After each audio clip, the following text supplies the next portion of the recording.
김미향교우 작품입니다. 제가 해석하기를 이것은 우리 빛과 소금이라 그래서 위에 것은 빛이고요. 밑에 하얀 건 소금입니다. 맞죠, 화가님?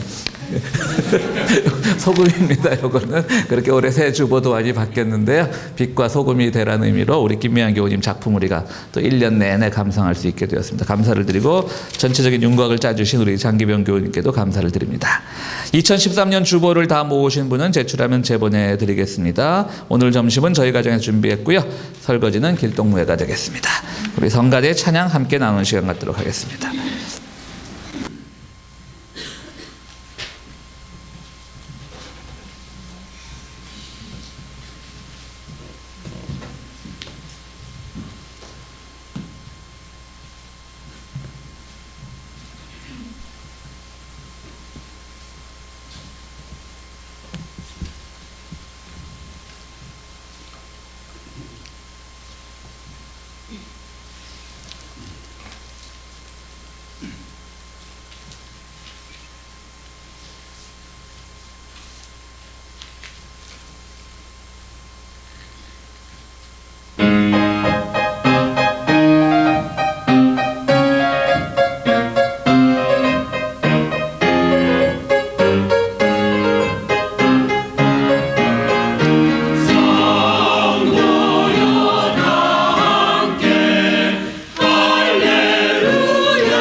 우리 성가대원들 새해 기도들 많이 하신 모양입니다. 예, 그냥 열심히들 또 올 한해도 크게 봉사해 주시기 바랍니다. 우리 용서의 확신의 말씀, 우리 에베소서 말씀인데요. 앞에는 되어 있는데 이 내면에 지난주 거랑 고쳐지지가 않았군요. 죄송합니다. 에베소서 3장 말씀입니다. 에베소서 1장 3절에서 5절 말씀입니다. 함께 교독하도록 하겠습니다. 우리 주 예수 그리스도의 아버지이신 하나님을 찬양합시다. 하나님께서는 그리스도 안에서 하늘에 속한 온갖 신령한 복을 우리에게 주셨습니다. 하나님은 세상 창조전에 그리스도 안에서 우리를 택하시고 사랑해 주셔서 하나님 앞에서 거룩하고 하나님은 하나님의 기뻐하시는 뜻을 따라 예수 그리스도를 통하여 우리를 하나님의 자녀로 삼으시기로 예정하신 것입니다. 아멘. 구원의 확신의 말씀 요한복음 14장에서 제가 봉독하겠습니다. 14장 1절에서 14절까지입니다. 너희는 마음에 근심하지 말아라. 하나님을 믿고 또 나를 믿어라. 내 아버지 집에는 있을 곳이 많다. 그렇지 않다면 내가 너희가 있을 곳을 마련하러 간다고 너희에게 말했겠느냐. 나는 너희가 있을 곳을 마련하러 간다. 내가 가서 너희가 있을 곳을 마련하면 다시 와서 너희를 나에게로 데려다가 내가 있는 곳에 너희도 함께 가게 하겠다. 함께 있게 하겠다. 너는 내가 어디로 가는지 그 길을 알고 있다. 도마가 예수께 말하였다. 주님, 우리는 주님께서 어디로 가시는지도 모르는데 어떻게 그 길을 알겠습니까? 예수께서 그에게 말씀하셨다. 나는 길이요 진리요 생명이다. 나를 거치지 않고서는 아무도 아버지께로 갈 사람이 없다. 너희가 나를 알았더라면 내 아버지도 알았을 것이다. 이제 너희는 내 아버지를 알고 있으며 그분을 이미 보았다. 빌립이 예수께 말하였다. 주님, 우리에게 아버지를 보여주십시오. 그러면 좋겠습니다. 예수께서 대답하였다. 빌립아, 내가 이렇게 오랫동안 너희와 함께 지냈는데도 너는 나를 알지 못하느냐? 나를 본 사람은 아버지를 보았다. 그런데 내가 어찌하여 우리에게 아버지를 보여주십시오 하고 말하느냐? 내가 아버지 안에 있고 아버지께서 내 안에 계시다는 것을 내가 믿지 않느냐? 내가 너희에게 하는 말은 내 마음대로 하는 것이 아니다. 아버지께서 내 안에 계시면서 자기의 일을 하신다. 내가 아버지 안에 있고 아버지께서 내 안에 계시다는 것을 믿어라. 믿지 못하겠거든 내가 하는 그 일들을 보아서라도 믿어라. 내가 진정으로 너희에게 말한다. 나를 믿는 사람은 내가 하는 일을 그도 할 것이요 그보다 더 큰 일도 할 것이다. 그것은 내가 아버지께로 가기 때문이다. 너희가 내 이름으로 구하는 것은 내가 무엇이든지 다 이루어 주겠다. 이것은 아들로 말미암아 아버지께서 영광을 받으시게 하려는 것이다. 너희가 무엇이든지 내 이름으로 구하면 내가 다 이루어 주겠다. 아멘.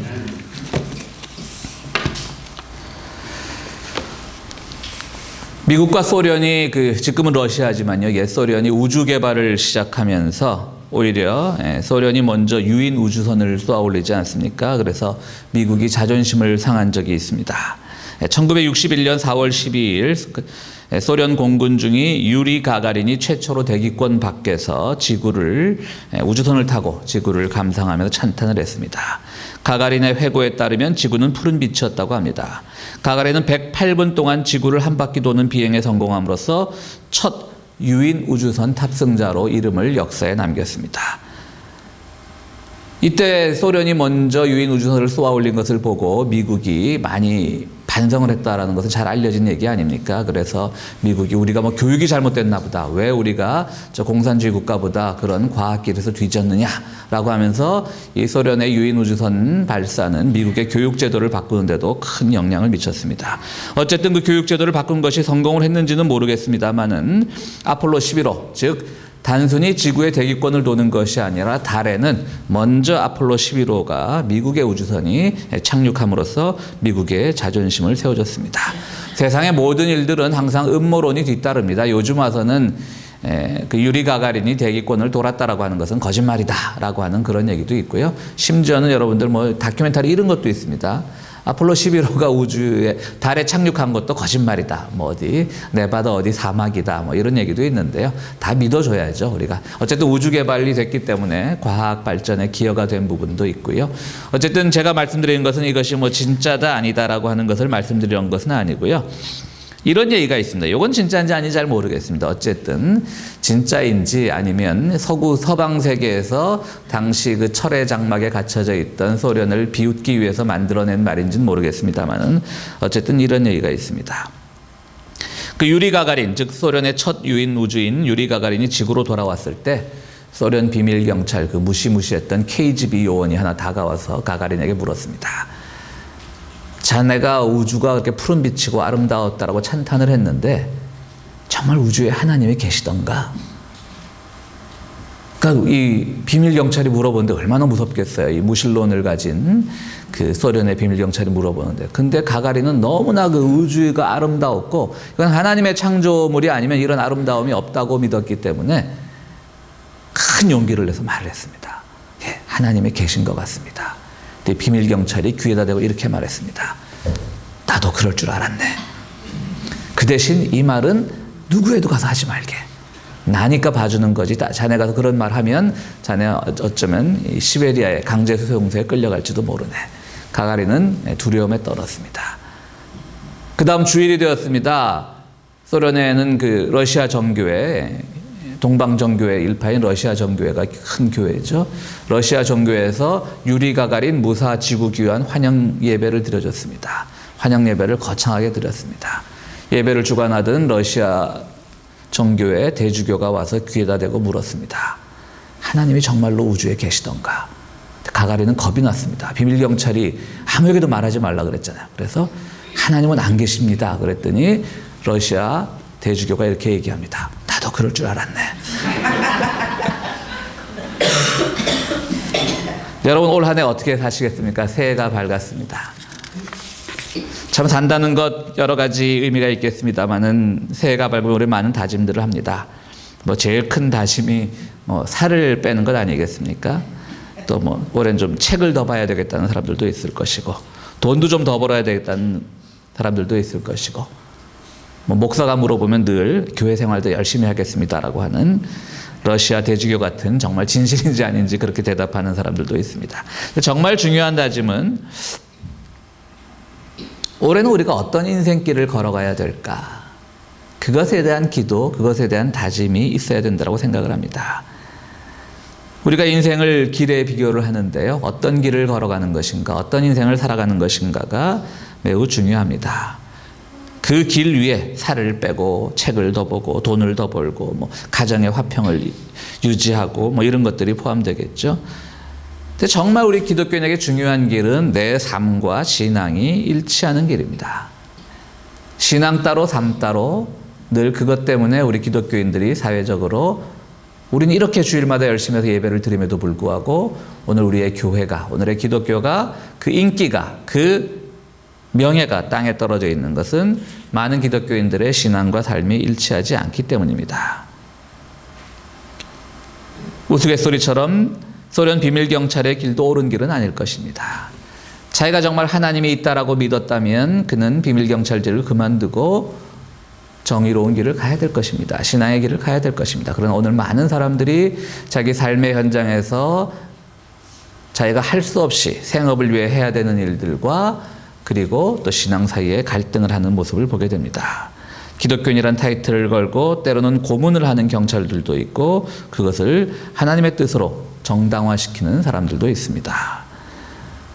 오래전 얘기지만 박정희 대통령 그 시해 사건 그 현장에 있었던 당시 악명 높았던 차지철이라고 하는 경호실장은 아주 독실한 크리스찬이 아니었습니까? 근데 그것이 과연 우리가 독실한 크리스찬이라고 말할 수 있는가? 저항하는 사람들을 탱크로 깔아 10,000명쯤 죽이면 사람들의, 백성들의 그 저항의 소리가 줄어들 것이라고 기독교인에 의해서 말을 나오는 거예요. 그 박정희 대통령의 그 추악한 사생활을 할 때 차지철 경호실장은 그 참 이 설교 시간에 입에 담기 좀 그렇지만 어쨌든 그 여성들을 이렇게 공급하는 데는 관여하지 않았답니다. 왜? 신앙인의 양심에 걸리기 때문에. 참 우스운 얘기죠. 사람을 10,000명씩 깔아 죽이자고 하는 사람이 그 일엔 자기는 관여하지 않아서 자기는 굉장히 깨끗하다라고 그래요. 그건 중앙정보부에 맡겼다 그래요. 그 일은. 그것 때문에 갈등이 있었다는 말도 있죠. 우리의 신앙이라는 게 과연 뭘까? 도덕적으로 그런 일에 개입하지 않는 건 참 우리가 칭찬해 줄 일이지만 그 하나 가지고 우리가 신앙의 척도가 될 수 있는가? 정말 우리가 내가 믿는 대로 살고 있는 건지 아니면 우스갯소리에 러시아 정교회 주교처럼 믿지도 않으면서 신앙이라는 이름을 가지고 살고 있는 건지 우리가 올해는 어떤 길을 걸어가야 되는지 참 우리에게 큰 주어진 과제가 아닐 수가 없습니다. 중요한 거는 우리가 신앙의 길에 이왕 들어섰으면 우리가 믿는 신앙에 가장 투철하게 살아가는 것, 가장 진지하게 살아가는 것이 우리에게 가장 바른 길이 될 것입니다. 여러분들 그 남진이라는 가수를 아시지요? 저는 개인적으로 남진이라는 가수를 안 좋아했습니다. 제가 일단 트로트라고 하는 그 가요의 장르를 별로 안 좋아했고 또 굳이 그 장르에서 저는 대표자를 뽑으라면 남진보다는 나훈아를 뽑는 편이었는데요.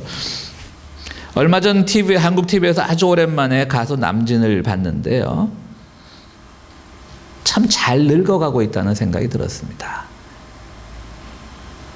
잘 늙어가고 있다는 말은 그분이 고상해졌다는 뜻이 아닙니다. 대중연예인이 고상해져서 뭐 하겠어요. 대중연예인은 대중들에게 웃음을 주고 기쁨을 주고 때로는 자기가 망가짐으로써 우리에게 위로를 주는 직업인데, 그분이 잘 늙어가고 있다는 것은 뭐 고상해졌고 갑자기 점잖해졌다는 의미가 아니라 자기의 분야에서 아주 그냥 그 나이가 거의 70이 다 된 분이 자기의 그 트로트 분야에서 때로는 천박스러운 얘기를 함에도 불구하고 그것이 아주 자신 있어 보이는 모습이 저는 굉장히 감동을 받았습니다. 그래서 이 대중예술 분야에서도 이렇게 길을 걸어가는 사람들이 70의 나이가 되니까 그 자신감이 있고 대중들에게 감화를 줄 수 있는데, 과연 우리 신앙의 길을 걸어가는 사람들은 나이를 먹을수록 우리가 더 성숙해질 것인가? 또 한 분의 얘기를 하겠습니다. 최근 2, 3일 동안 여러분들 뭐 페이스북이나 이런 SNS에서 굉장히 지금 사람들이 그 쉐어, 나누기를 하면서 한겨레 신문에 났던 한 분에 대한 기사가 많은 사람들에게 퍼져나가고 있습니다. 정말 많은 사람들에게 퍼져가는지는 모르겠습니다. 제가 페이스북을 하는데 저랑 친구를 맺고 있는 사람들은 다 저랑 성향이 비슷한 사람들이니까 그 사람들 사이에서만 퍼져 있는 건지 모든 사람들이 다 보는 건지 모르겠습니다만은, 이 최흥국이라고 하는 분인데요. 이분은 1960년대, 70년대 강원도 삼척 도계에서 흥국탄광이라고 하는 탄광을 운영을 하던 분이고요. 70년대 기준으로 당시 개인 소득세 납부액이 전국 10위권 안에 들 정도로 엄청난 부자였다고 합니다. 지금은 탄광 산업이 한물 갔지만 당시에 그런 것들이 최고였기 때문에.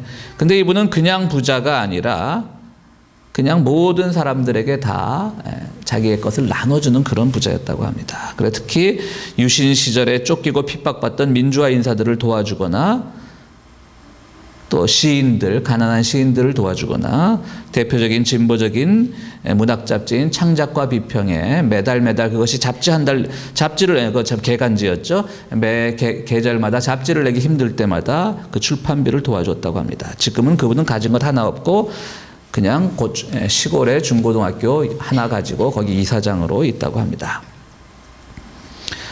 이분이 이런 얘기를 합니다. 당신은 돈을 많이 벌었는데 왜 다 나눠주고 좀 더 벌어서 더 좋은 일에 쓸 수 있는 기회도 있었는데 왜 그렇게 했느냐? 라고 하니까 이분이 이런 말을 했습니다. 물질이라는 건 다 덧없는 거다. 그러니까 인터뷰한 사람이 묻습니다. 그럼 물질이라는 것이 중독을 말하는 거냐? 근데 이분이 아주 재밌는 말을 해요. 중독이라는 것은 자기가 잘못하고 있다는 자각이라도 있지. 내가 뭐 도박에 빠졌다, 뭐 마약에 빠졌다 하면 다 잘하고 있다고 하지 않지 않습니까? 빠져나와야 되는데 미처 빠져나오지 못하는 것이죠. 그러니까 당신은 부를 중독이라고, 자꾸 돈 벌고 싶은 마음을 중독이라고 생각합니까? 그러니까 이분이 뭐라 그러냐면, 중독이란 건 잘못된 자각이라도 있지. 이건 중독보다 더 나쁜 거죠. 자꾸 하면서 정당화시킨다는 거죠. 일종의 신앙이 되어버린다는 것이죠. 그렇기 때문에 그런 그릇된 신앙에 빠져나가기 위해서는 일찌감치 자기의 것을 버리는 것이 필요하다. 그러니까 당시 또 인터뷰어가 묻습니다. 당신 지금 나이가 많이 먹어갔는데 젊은 사람들에게 이 노인 세대를 어떻게 이해해달라고 뭐 하실 말씀은 없습니까? 이분의 말이 아주 대표적이었어요. 모든 신문 기사에 그 말이 이제 일단 헤드라인으로 나오는 거예요. 뭐냐면, 젊은이들에게 뭐를 부탁을 했느냐. 여러분들은 뭐 부탁하겠어요? 어른을 공경해라든가 뭐 이런 거 잘 부탁할 거 아니에요? 근데 이분이 뭐라고 얘기를 하냐면, 노인들이, 우리 교회 어른들은 해당 안 되는 말씀입니다. 우리 교회 어른들은 다 제가 존경하니까요. 이분의 말씀이, 왜 웃으세요? 진심인데. 이분의 말씀이 노인들이 저 모양이라는 걸 잘 봐두어라. 이런 말씀을 했습니다. 그러니까 한국에 지금 뭐 다 그런 건 아니겠죠. 말씀드렸듯이 제가 우리 교회 어른들은 존경하지만, 한국에 보면 노인들이 자기의 늙어가는 것들, 자기가 사회적으로 조금 자꾸 뒷방으로 밀려난 것들을 두려워해서 뭐 젊은 사람들이 조금이라도 자기들의 소리를 낼라 싶으면, 뭐 한국만 아니라 미국도 그래요. 와가지고 뭐 입에 담기 힘든, 그 어린 다 손녀가 있고 손자가 있을 텐데 입에 담기 힘든 쌍욕을 하면서 그래요. 이 최 이사장, 이 효암학원 이사장 이분이 하는 말이, 똑바로 봐야 된다. 저렇게 늙어가는 거. 왜? 이해할 생각도 하지 말고 저렇게 늙어가는 걸 똑바로 봐야만 니들이 늙어서 저렇게 안 된다. 이제 이런 말을 하는 거예요. 얼마나 추한지를 똑바로 보고 용서도 하지 말고, 뭐 그런 말은 없지만 그 뉘앙스에는 그런 것이 있습니다. 그래서 한 인생을 거의 지금 8순을 바라보는 한 분의 인생이 참 아름답게 느껴졌고 지금 SNS에서 아주 파문을 일으키면서 많은 사람들이 그것을 나눠서 읽고 있습니다. 그렇습니다. 이렇게 정말 자기의 물질을 포기해가면서 많은 이웃들을 위해서, 정의를 위해서 도왔던 분들도 있고, 또 뭐 대중 가수라고 하는 그런 분야지만 자기의 길에서 자기스럽게 늙어간 사람에게서도 저는 참 아름다운 모습을 발견을 했습니다. 어떤 길을 걸어가겠습니까? 2013년 우리에게 어떤 길이 있어야만 되겠습니까? 여러분들은 믿음의 길을 모두 걸어가기를 바랍니다. 그렇다면 오늘 우리가 믿음의 길을 걸어가면 오늘 본문 마지막 말씀처럼 무엇을 이루든지 무엇을 청하든지 주님께서 다 이루어 주신다라고 하는 축복이 있을 것입니다. 우리가 믿음의 길을 걸어가지 않고 우리의 삶과 신앙이 일치하지 않는 일을 걸어가면서 우리가 어떤 기도를 한들 그 기도가 하나님께서 들어주시겠습니까? 우리의 삶은 곧 신앙이 되어야 되고 기도가 되어야 되고 우리의 신앙과 기도는 곧 삶이 되어야 합니다. 그렇지 않고서는 우리의 기도는 이루어지지 않을 것입니다. 그런 점에서 어찌 보면 요한복음 14장 마지막 말씀, 내가 무엇이든지 내 이름으로 구하면 다 이루어주겠다라고 하는 이 주님의 말씀은 굉장히 주님께서 우리에게 아주 큰 걸 베푸신 말씀 같지만 뒤집어 생각해보면 너무나 당연한 말씀이에요. 내 삶과 신앙과 기도가 일치하는 삶을 살아가는데 주님께서 안 주실 이유가 없는 거죠. 다 주시는 거죠. 어떻게 보면 진리의 말씀이지만 참 평범한 말씀이라는 생각이 듭니다. 오늘 본문에서 예수님은 제자들이 모인 자리에서 폭탄 선언을 하십니다. 나는 이제 너희들을 떠나겠다. 주님 떠난다. 나는 나의 나라로 간다. 천국으로 간다. 너희들도 곧 따라와라. 그러니까 예수님이 부활하신 후에 그 예수님 옆구리에 창자국을 보자가 했던 그 의심 많은 도마가 여전히, 도마는 훌륭한 제자입니다. 자기가 믿지 못한 건 늘 질문을 통해서 이해를 구했거든요. 그러니까 오늘도 뭐 그 사건 전이지만 예수님에게 질문을 합니다.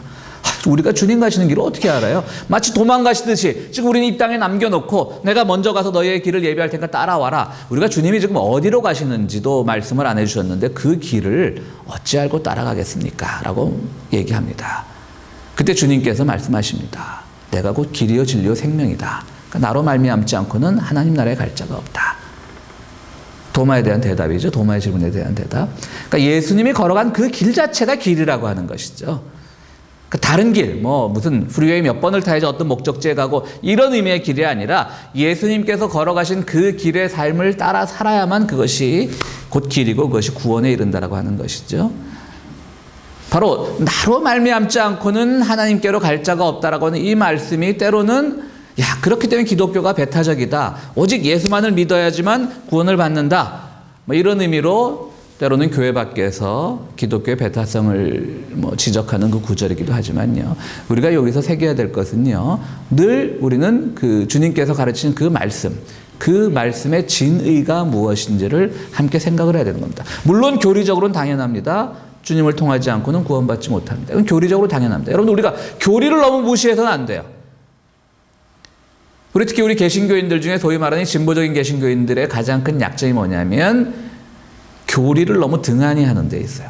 막 교리만이 최고라고 하는 그런 교리 지상주의들을 배격하는 것이지 우리가 성경의 말씀의 모든 진리들을 정리해 놓은 교리들, 초대교회 교부들이 뭐 몇 시간 모여갖고 이걸 교리로 하자 한 게 아니에요. 자기들의 말씀드렸듯이 삶과 신앙과 기도와 이 모든 것들을 어우러서 고민 끝에 때로는 몇 차 공후에 몇 차 경우에 막 이 초대교회 교리를 선정하는 회가 몇 차 가잖아요. 몇 차 갔다가 몇백 년 흘렀다는 얘기입니다. 100년, 200년씩 흘러가지고 그 교부의 제자들이 또 모여서 회의를 하고 또 모여서 회의를 하고 기도하고 어떻게 하는 것이 하나님의 진정한 진리의 말씀을 드러내는 것인가 정리한 것이 교리거든요. 그러니까 예수를 통해서만 구원을 받는다라고 하는 그 교리 자체를 우리가 무시해서는 안 되는 거예요. 여러분들 가톨릭 교회 한번 보세요. 가톨릭 교회 중에는 우리가 개신교인들이 받아들이기 힘든 교리가 많아요. 성모 마리아의 교리도 그렇고 연옥의 교리도 그렇고요. 그러나 가톨릭 교회는 결코 그 교리에 대해서 도전하지 않아요. 그렇지만 얼마나 오늘날 사회적으로 어찌 보면 우리 개신교인들조차 받아들이기 힘든 아주 전근대적인 교리들이 많음에도 불구하고 얼마나 오늘 사회 문제에 적극적으로 뛰어들고 사회 존경을 받고 있습니까? 우리도 마찬가지예요. 그 교리가 어떻게 오늘의 우리 삶에서 실천되고 나타나는 것을 우리가 새롭게 해석을 해야 되는 것이지 그 자체를 우리가 자꾸 진보의 이름으로 자꾸 그런 것들을 배격하려고 하면 안 되는 거예요. 그래서 오늘 예수님이 곧 길이요 진리요 생명이다. 그분을 말미암지 않고는 천국에 갈 수 없다는 것은 주님께서 모든 사람들에게 배타적이고 너는 안 돼, 안 돼, 안 돼, 안 돼, 오직 예수, 그거를 말씀하시려고 하는 것이 아니라 주님께서 가신 그 길을 따라가면 반드시 그 끝에는 구원이라고 하는, 축복이라고 하는, 모든 것이 다 이루어진다라고 하는 약속의 말씀이 있다라는 거예요. 그 길을 따라가라는 의미인 겁니다. 내가 꼭 길이니까 예수님이라고 하는 뭐 101번 프리웨이든지 그 프리웨이를 따라가야지 그 목적지에 도달한다는 의미예요. 배타적인 의미가 아닌 겁니다. 그 길은 뭐냐면 바로 그 길을 선택한 목적이 무엇이냐를 정확히 알라고 하는 것이죠. 그러니까 예수님이 나는 길이요 진리요 생명이다 할 때 그거는요, 예수님께서 우리에게 보여주시고자 했던 그 목적이 뭔지를 알면 당연히 예수의 길을 따르게 되는 것이고, 그러면 그 길 끝에 우리가 바라보는 목적이 있다고 하는 것이죠. 바꿔 말하면 예수님께서 과연 우리에게 무엇을 말씀하셨겠습니까? 물론 예수님께서는 병든 자도 고치시고 가난한 자들을 먹이시고 그 모든 것들을 통해서 주님께서 보여주시고자 한 것은 정말 하나님 나라의 뜻이 무엇인지 정의가 무엇인가를 보여주고자 하신 것이지, 가난한 자를 먹인 것 그 자체는 아니거든요. 병든 자를 고친 그 자체는 아니거든요. 그것이 인생의 목적이 되면 오늘 우리는 어떻게 해야 됩니까?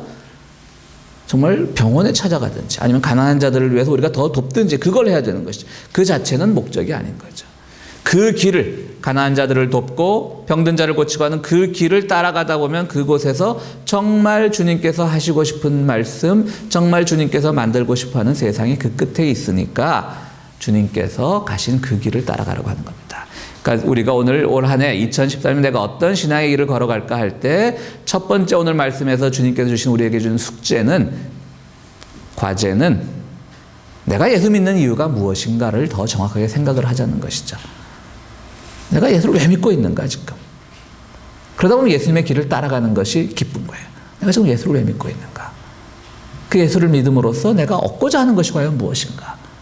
당연히 주님께서 우리에게 위로 주십니다. 우리가 기도할 때마다 응답하여 주십니다. 우리가 힘들 때마다 함께 동행하여 주십니다. 그러나 그것만을 딱 거기 목적에 그쳐버리면 정말 주님이 보여주시고자 했던 큰 뜻을 우리가 놓치게 되는 거죠.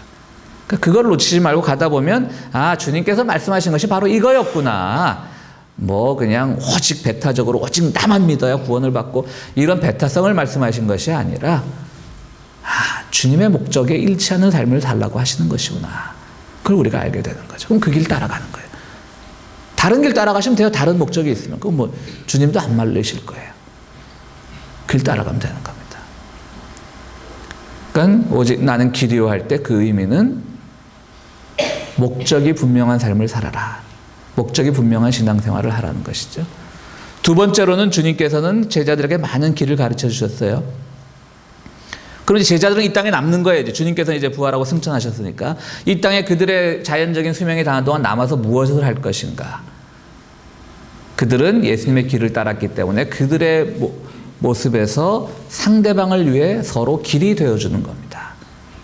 여러분들이 교우가 되어서 서로에게 상대방을 인도하는 길이 되어주는 겁니다. 여러분의 길을 따라가는데 상대방이 여러분들 길 따라가는데 그들이 길을 잃거나 길거리 가운데서 장벽에 부딪히거나 돌멩이가 많은 길이라 넘어지게 해서는 안 되는 것이고, 여러분들이 갔던 그 길을 같이 가게끔 도와주는 겁니다. 그러니까 서로에게 길이 되어주는 겁니다. 이것이 주님께서 나는 길이라고 말씀하신 거예요. 내가 너에게 길이 되어주었지 않느냐? 그러므로 제자들 너희들도 서로에게 길이 되어주고, 서로에게 길이 되어주면 내가 그분의 길을 따라감으로써, 내가 내 벗의 길을 따라감으로써, 또 내가 누군가의 길이 되어줌으로써, 누군가가 힘들어할 때 그의 길이 되어줌으로써 갈 때마다 우리는 주님의 뜻을 발견할 수 있다고 하는 것이죠. 우리 송구영신 예배 때 너무나 많은 분들이 안 오셔서가 아니라 그때 읽었던 시를 다시 한번 오늘 소개를 할까 합니다. 박노해라고 하는 유명한 시인이 쓴 서로가 길이 되어 가는 것이라고 하는 시인데요. 제가 다시 한번 우리 송구영신 예배 나왔던 분들은 제가 읽어드렸었는데요. 올곧게 뻗은 나무들보다는 휘어자란 소나무가 더 멋있습니다. 똑바로 흘러가는 물줄기보다는 휘청구비친 강줄기가 더 정답습니다. 일직선으로 뚫린 바른 길보다는 산 따라 물 따라 가는 길이 더 아름답습니다.